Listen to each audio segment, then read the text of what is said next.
Dako naman tayo sa pangalawang materyales na naswap natin. Ito naman ay isang punong kahoy na bignay pugo. Ganito naman ang mga palibot ng punong ito. Ang mga gagawin nga natin dito ay pag-aayos at pagbabawas ng mga ugat. Pagsisetback syempre tulad din sa nauna. Uunahin nga muna natin dito ang pagsisetback ng mga branches. Mag-iwan din tayo ng 1 hanggang sa 2 nodes.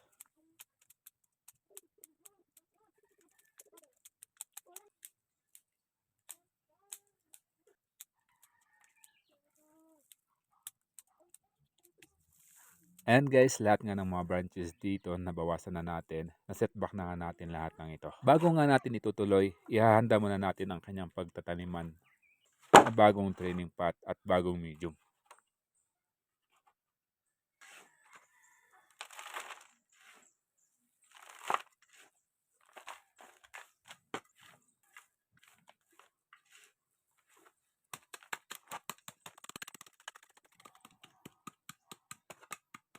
Next step natin dito, aayusin muna natin ang bahagya ang kanyang mga ugat. Dito nga kung papansinin natin may mga nag-cross na mga ugat nito. At yun nga ang aayusin natin. Aalisin na nga rin natin yung mga hindi kailangan ng mga ugat dito. Para na nga rin sa ikakaganda ng ating nibari.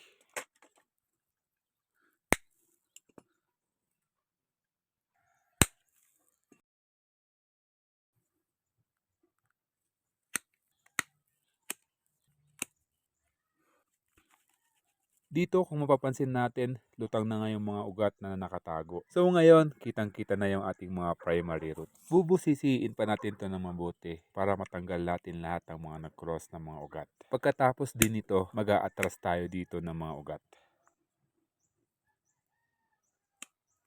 And guys, ito na yung kinalabasan ng pag-a-atras natin. Nagbawas tayo dito para kita ang proportion sa ating puno. So ayan guys, ipa-finalize pa rin natin to. Meron pa rin maalis dito. Sa ngayon, focus muna tayo para buhayin siya. Dito nga sa puntong to, ayan na-workshop na natin yung mga pinagputulan sa kanya. Gamit ang ating knob cutter. So ayan, kagandahan din dito sa punong to. Halos abang ang kanyang mga primary branches. Di na nga rin tayo mahihirapang humanap ng kanyang front view. So ngayon guys, next step natin ang maitanim na ang ating puno.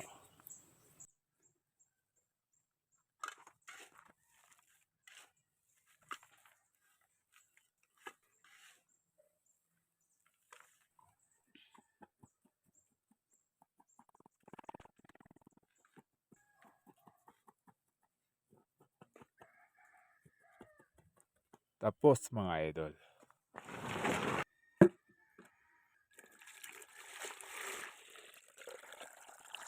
Siyempre, hindi mawawala ang ating rooting hormone na NAA.